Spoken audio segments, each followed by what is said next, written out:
VOA60 আজকের পর্বে আপনাদের সবাইকে স্বাগত জানাচ্ছি। আমি আহসানুল হক। চলুন জেনে নেওয়া যাক আমেরিকার প্রধান কিছু খবর।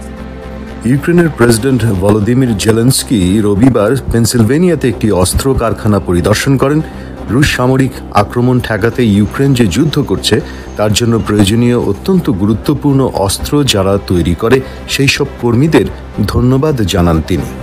ভারতের প্রধানমন্ত্রী নরেন্দ্র মোদী যুক্তরাষ্ট্রে 3 দিনের সফরকালে নিউ ইয়র্কের এক স্টেডিয়ামে প্রবাসী ভারতীয়দের উদ্দেশ্যে ভাষণ দেন। যুক্তরাষ্ট্রের প্রেসিডেন্ট জো বাইডেন রবিবার সাংবাদিকদের বলেছেন তিনি মধ্যপ্রাচ্যের ক্রমবর্ধমান উত্তেজনা নিয়ে উদ্বিগ্ন।